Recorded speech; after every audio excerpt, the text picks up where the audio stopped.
Vamos a comenzar hoy una nueva serie de programas de ciencia de la historia y de la política, en los cuales vamos a centrarnos en el conocimiento del modelo del Estado democrático moderno y de su crisis. Vamos a abordar este tema a partir de la lectura de un artículo que escribí hace ya muchos años, en 1981, publicado en la revista Estudios Sociales, con el título La libertad individual y el Estado. Vamos a centrarnos en aquellos párrafos de este artículo que vamos a ir leyendo y comentando, en los cuales abordo la Constitución, cómo se forma, a qué responde el modelo de Estado democrático moderno, cómo evoluciona y finalmente la situación en que se encuentra actualmente en crisis, cuyo análisis realizado en 1981 mantiene, en mi opinión, plena vigencia, pero que también vamos a actualizar a través de nuevas observaciones y consideraciones que haremos. El modelo del Estado democrático moderno. La democracia es un método y una organización de gobierno de la sociedad. Ella surgió históricamente como una manera de construir el orden social en una sociedad que reconoce a los individuos la libertad de pensamiento, de asociación y de trabajo.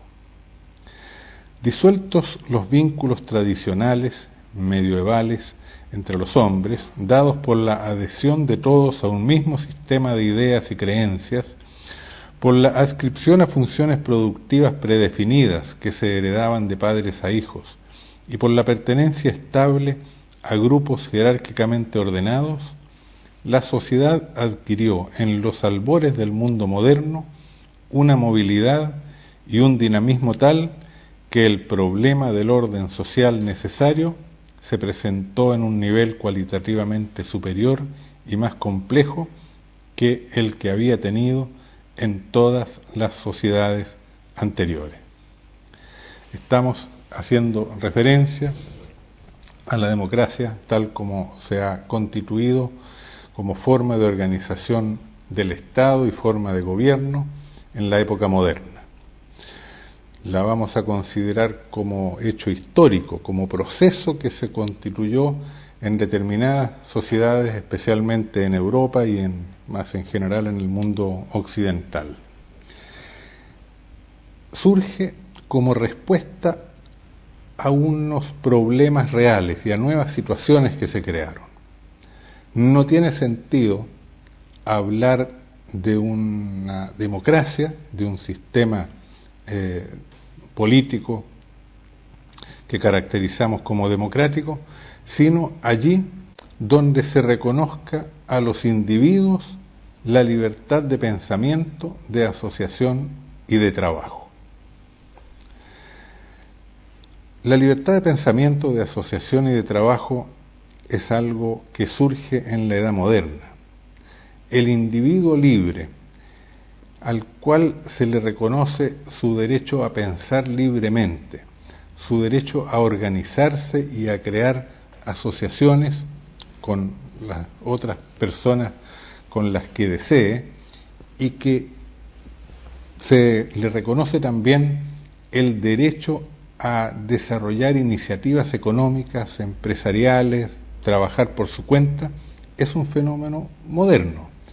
En la sociedad medieval y en general en las sociedades anteriores, el orden social, la estructura social estaba dada por vínculos tradicionales entre las personas, que adscribían cada sujeto, cada familia, a un mismo sistema de ideas y creencias, generalmente de carácter religioso. Por lo tanto, no se reconocía al individuo la libertad de pensamiento, la libertad de opinión, la libertad de tener sus propias creencias. Todos adherían a un mismo sistema de ideas, de creencias y de valores. Así también, las personas estaban adscritas a ciertas funciones económicas, a ciertas funciones productivas que estaban predeterminadas, que se heredaban de padres a hijos, que caracterizaban a ciertas familias.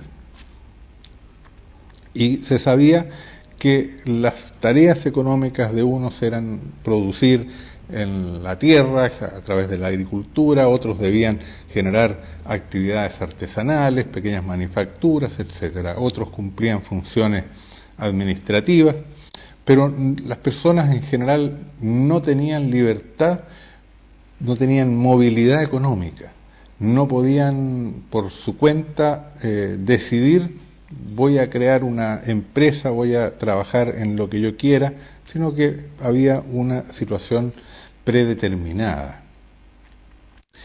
Y al mismo tiempo, las personas pertenecían de manera estable a grupos sociales que estaban jerárquicamente ordenados.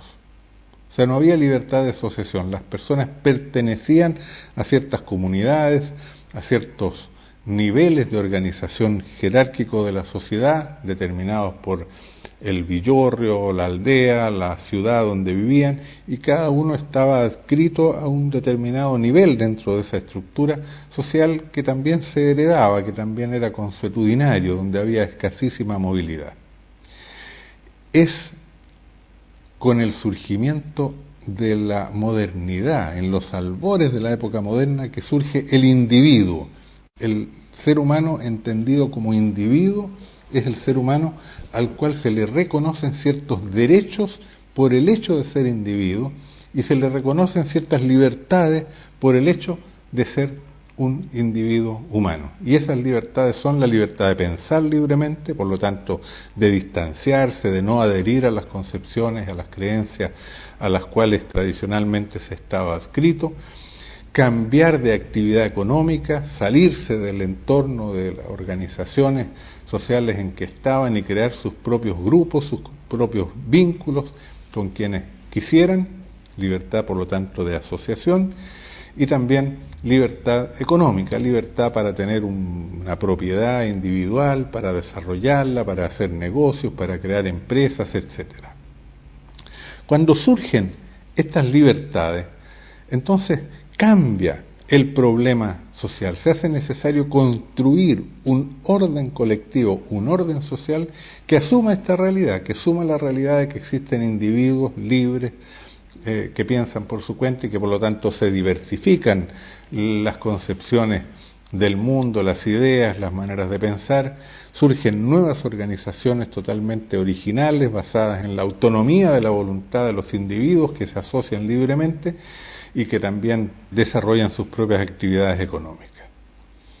En ese contexto, continúo la lectura, surgieron formas de pensamiento diferentes y opuestas. Se formaron intereses económicos individuales y de grupos que se contraponían entre sí. Los hombres se organizaron por afinidades ideológicas y de intereses, dando lugar a múltiples asociaciones que se proponen objetivos contrastantes. Era una gran revolución, lo que ha sido identificado con el término de sociedad civil. Se crea una sociedad civil nueva, dinámica, donde proliferan las iniciativas, las actividades, las organizaciones, los emprendimientos. En estas nuevas condiciones, el problema era cómo unificar a los hombres en torno a objetivos comunes, cómo articular los distintos intereses a un proyecto compartido, cómo integrar funcionalmente las distintas organizaciones y asociaciones en un sistema institucional coherente. Claro, porque la sociedad se disolvía, digámoslo así, a través de este proliferar de individuos, cada uno con sus derechos, con sus creencias. Entonces, había un problema que había que organizar, crear, unificar, generar cohesión social. ¿Cómo unificar a los hombres en torno a objetivos comunes cuando se tienen ideas y maneras de pensar distintos? cómo articular los distintos intereses en un proyecto compartido de carácter colectivo, cuando cada uno tenía sus propios intereses y estos podían ser contradictorios con los del vecino. Cómo integrar distintas organizaciones que estaban orientadas en función de diferentes propósitos en un sistema institucional que fuera coherente. En síntesis, cómo hacer compatible la libertad individual y el orden social, impidiendo que un exceso de ordenamiento, un exceso de constricción de las libertades, las comprima las libertades, o que la liberalización de las actividades humanas disuelva el orden general. Ese era el problema. Cómo hacer compatible la libertad individual y el orden social. Y había naturalmente allí dos posibles extremos, ¿no es cierto? La afirmación extrema de las libertades podía significar anarquía, podía significar desorden social, imposibilidad de crear un orden colectivo. O bien la afirmación del orden colectivo a través de instancias políticas o instancias de represión o instancias organizadas desde arriba, podía impedir el ejercicio de las libertades individuales. Ese era el principal problema al cual se enfrentaban los organizadores de la sociedad, el pensamiento social y político en los albores de la época moderna, cuando surgen las libertades individuales y son reconocidas como derechos.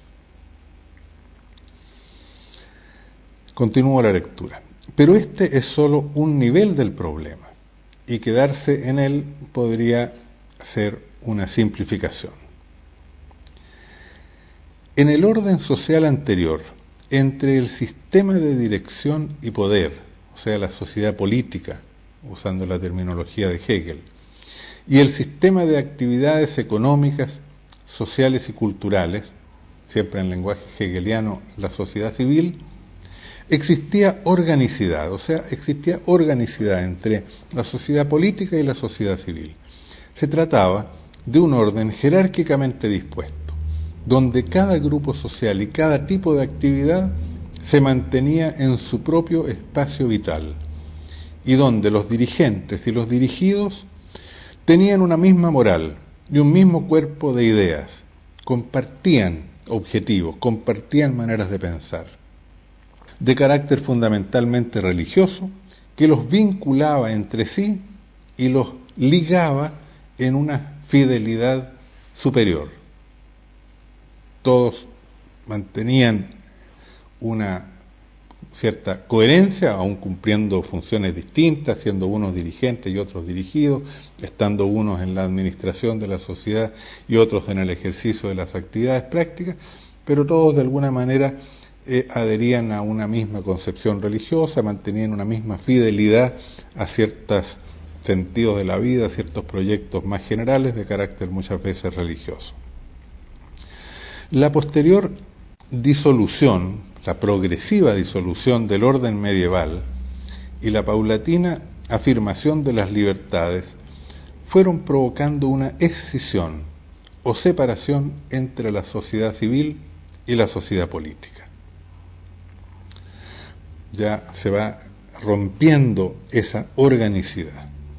Por un lado, la sociedad civil se transformaba completamente con el desarrollo de las ciencias, del racionalismo y del empirismo, maneras de pensar completamente distintas a las que caracterizaban la cultura medieval, con la expansión de nuevos métodos de producción y de organización industrial.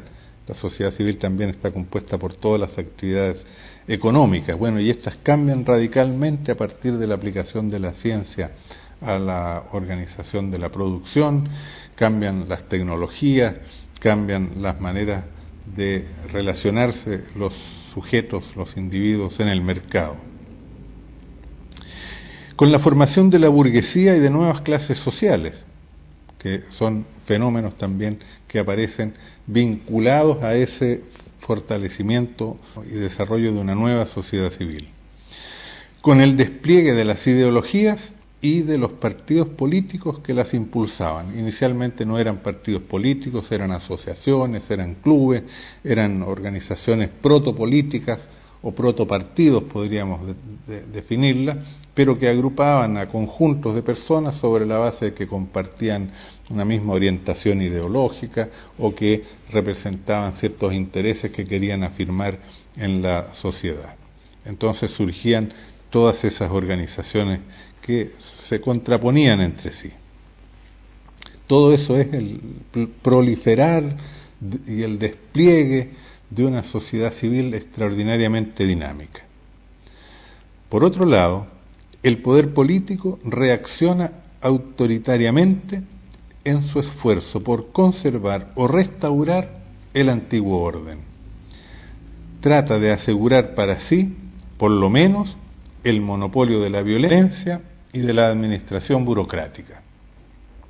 O sea, las antiguas clases dirigentes, el orden constituido tradicionalmente, que estaba antes vinculado orgánicamente a la sociedad civil, pero que ahora queda como en el aire, se desconecta de las dinámicas sociales, trata de mantener su poder, de conservar el antiguo sistema y trata de restaurar, por lo tanto, el orden anterior. Y lo que se propone como mínimo es conservar para sí el monopolio del ejercicio de la violencia, o sea, el control de las armas y de la capacidad de reprimir en la sociedad, y el monopolio de la administración burocrática, es decir, mantiene el control de los sistemas de administración de la sociedad. Se produce de esta manera una situación compleja y son dinámicas históricas que, por lo demás, ya analizamos en programas anteriores de este mismo ámbito de la ciencia, de la historia y de la política, y que aquí, por lo tanto, solamente mencionamos. Los fenómenos históricos a través de los cuales se despliega este proceso son conocidos, este proceso múltiple, ¿no?, tanto de la sociedad civil como de la sociedad política. ¿Cuáles son? El Renacimiento, que es el proliferar de iniciativas artísticas, culturales, científicas, del humanismo, de las maneras del libre pensamiento. Las reformas, que son reformas internas del sistema religioso tradicional, que tratan de incorporar en el pensamiento religioso esas afirmaciones de la libertad individual, de la libertad de asociación, de poder romper las antiguas fidelidades para construir fidelidades nacionales, para construir fidelidades nuevas. Las ciencias positivas, una nueva manera de aproximarse a la realidad, una nueva manera de conocer, ya no basada en la fe, en la revelación, sino en la afirmación de la validez empírica de lo que vemos, de lo que observamos, lo que podemos verificar a través de nuestros propios sentidos, a través de nuestra propia razón. Las ideologías que surgen, las asociaciones, se multiplican todo tipo de asociaciones, y en el campo económico el industrialismo, se crean industrias, el mercantilismo, ¿no?, el desarrollo del comercio. Eso por el lado de la sociedad civil.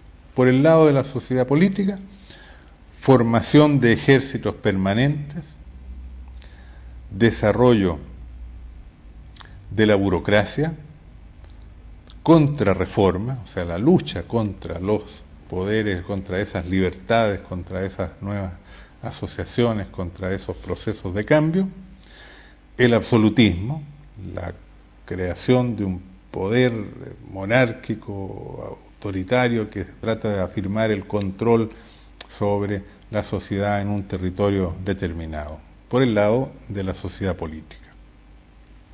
El surgimiento de las monarquías absolutas, del Estado absoluto como forma de gobierno, es el primer intento de recomponer el orden social sin comprimir la libertad económica, o sea, sin comprimirla mucho, en dimensiones nacionales y en forma autoritaria.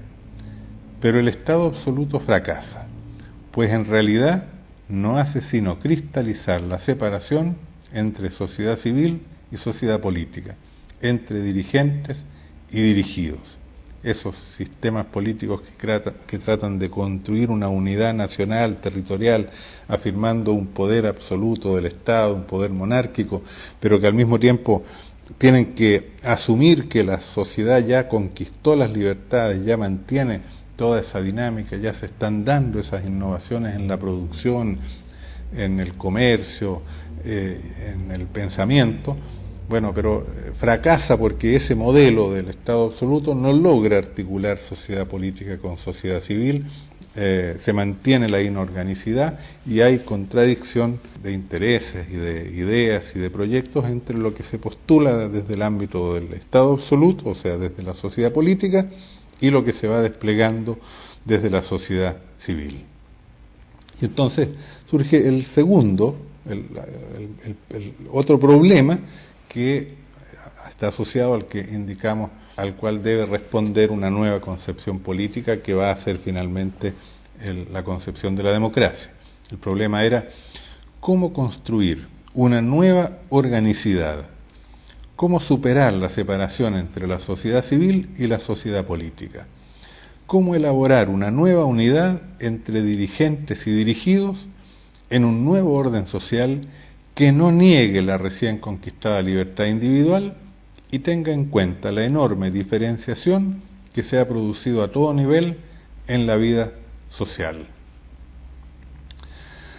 Primero habíamos indicado el tema libertad individual y orden social, ¿no?, formulados más abstractamente. Ahora lo vemos más, es el mismo tema, pero más concretamente, históricamente, cómo articular sociedad política y sociedad civil, siendo la sociedad civil el lugar de expresión y manifestación de las libertades individuales de todo tipo, y la sociedad política siendo la expresión de los esfuerzos por mantener el orden social.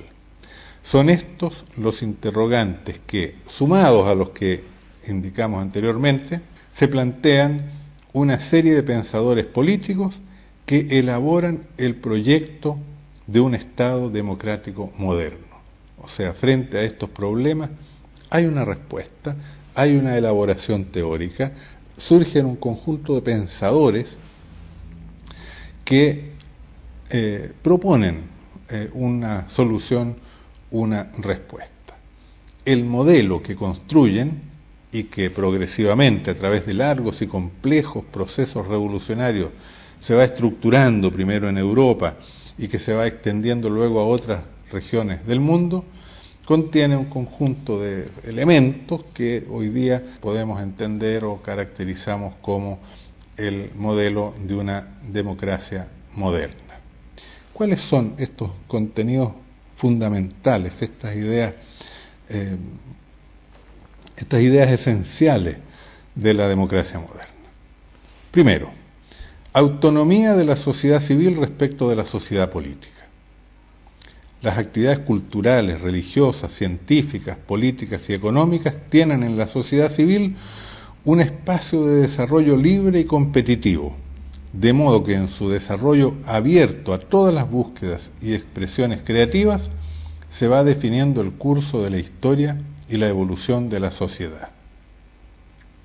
Es la primera idea. La sociedad civil debe reconocerse como autónoma. Garantía de la autonomía de la sociedad civil es la sujeción del gobierno a un orden constitucional que establece los límites de su poder y los derechos de los ciudadanos. O sea, la única manera de que la sociedad civil, de manera estable, permanente, institucional, sea reconocida en su autonomía, es que el gobierno y los poderes públicos estén limitados, estén definidos y no puedan interferir en las actividades de la sociedad civil, lo cual se cumple a través de las constituciones, de un orden constitucional y de un sistema de leyes que establece los límites de su poder y que fija con claridad cuáles son los derechos de los ciudadanos.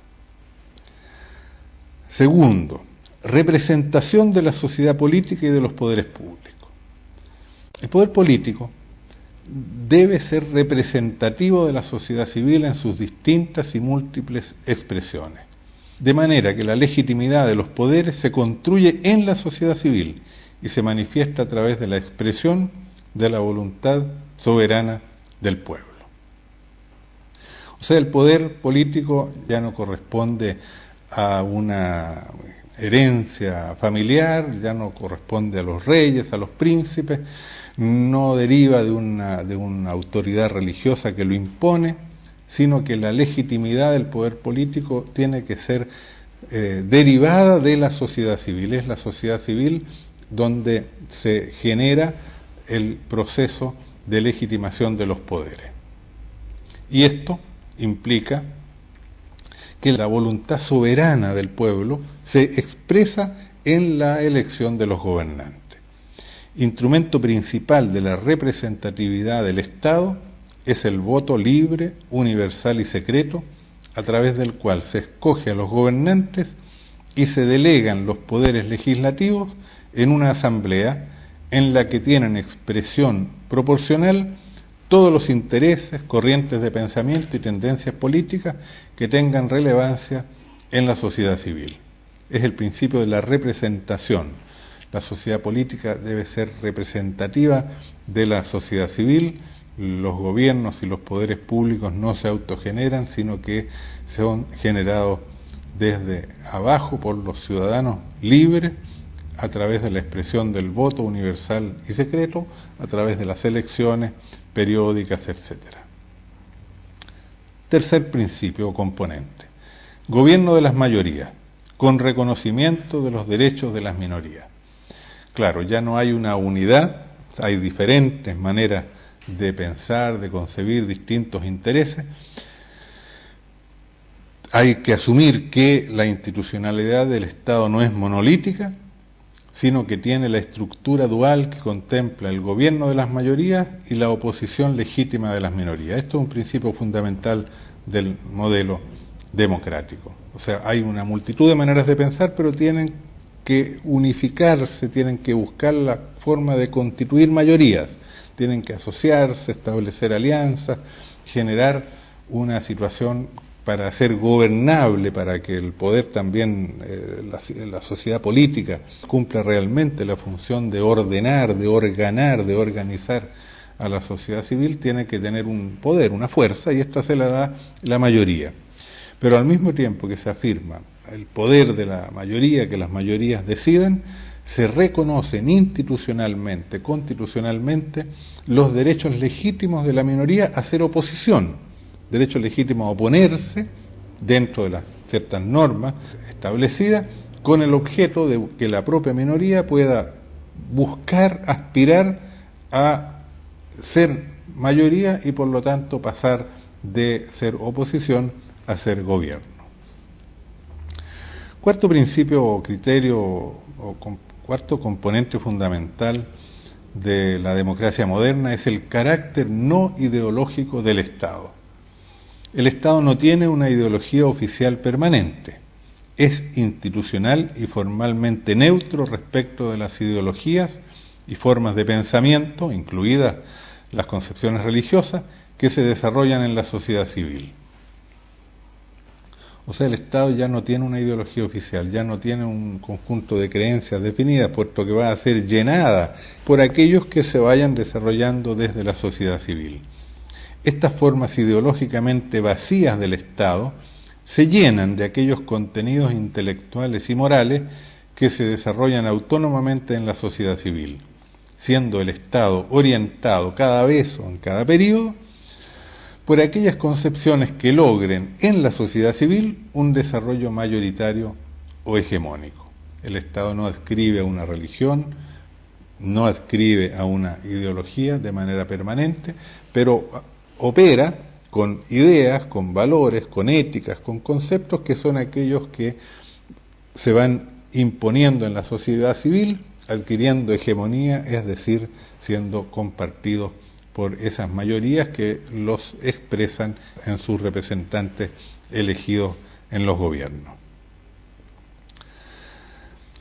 Solo así, las distintas expresiones culturales podrán sentir que el Estado no las excluye a priori, pudiendo confiar en que su expansión en la sociedad civil las puede llevar a cumplir funciones políticas dirigentes. Claro, porque si el Estado tuviera una concepción ideológica o religiosa permanente, todos aquellos que a través del ejercicio de su libertad de pensamiento, de asociación, piensen de distinta manera, tengan distintas creencias, van a sentir que están permanentemente excluidos del Estado. En cambio, al ser el Estado vacío de contenidos definidos y llenado por aquellos que conquisten la mayoría, la hegemonía en la sociedad civil, nadie se va a sentir excluido de ese orden social, manteniéndose vigentes las libertades ciudadanas. La neutralidad ideológica del Estado democrático evidentemente no puede ser absoluta, pues las formas mismas de la institucionalidad democrática implican un contenido intelectual y moral importante, cual es la igualdad ante la ley, los derechos humanos, el pluralismo, etcétera, que es tarea del mismo Estado difundir. Hay un conjunto de ideas y valores generales compartidos por todos, o que son patrimonio cultural adquirido por la humanidad y la nación, que el Estado democrático debe asumir y desarrollar. O sea, no es tan vacío, no hay un vacío absoluto, porque la humanidad ha ido adquiriendo ciertos conceptos, ciertos valores, ciertos principios que son universalmente compartidos, como es el mismo criterio de la libertad individual, los mismos valores de los derechos de los ciudadanos, los derechos humanos, y por lo tanto eso se convierte en el conjunto de principios que guían el orden constitucional, que tiene una permanencia en el tiempo, aun cuando también el propio orden constitucional podría ser cambiado, pero no es tarea de que cada gobierno trae un nuevo orden institucional, sino que tiene una estabilidad mucho más amplia, puesto que se trata de valores compartidos que tienen un reconocimiento universal. El quinto principio de la conformación de la democracia moderna es la separación institucional de los poderes públicos. Con el objeto de impedir los excesos del poder y la autorreproducción por parte de un grupo determinado que al tener el poder está puesto en condiciones de manejar todos los instrumentos decisivos, los poderes legislativo, ejecutivo y judicial están institucionalmente separados y son independientes en su funcionamiento, existiendo naturalmente instancias de coordinación y de control recíproco. O sea, no puede haber un grupo humano que tenga todo el poder. No puede ser que el poder sea asumido por una categoría de personas que al manejar todas las áreas, los instrumentos, el poder judicial, el legislativo, el ejecutivo, entonces podría generar condiciones para reproducirse. Es lo que ocurre normalmente en los sistemas totalitarios, ¿no es cierto? Bueno, pero ese no es el modelo democrático. El modelo democrático moderno establece la separación institucional de los poderes públicos. O sea, hay distintos sistemas que operan con independencia y que son el poder ejecutivo, el poder legislativo y el poder judicial. Ahora bien, este modelo teórico de la democracia moderna tuvo en su desarrollo históricamente concreto una evolución significativa, como consecuencia de una serie de problemas que se fueron presentando en su implementación práctica. Nosotros vamos a dejar hasta aquí la presentación hoy para abordar en un próximo programa este proceso evolutivo a través del cual este modelo teórico elaborado por ciertos intelectuales se fue difundiendo y se fue aplicando y se fue también modificando en el curso de la historia moderna, hasta llegar finalmente a una situación de crisis que también vamos a analizar más adelante. Pero tenemos, con lo que hemos expuesto hoy, una visión de cuáles son los problemas históricos concretos, reales, que hicieron surgir este modelo, cómo fue elaborado, atendiendo a cuáles propósitos y cuáles son los componentes fundamentales que fueron definidos teórica y políticamente y que caracterizan todavía hoy lo que se entiende por un sistema democrático moderno.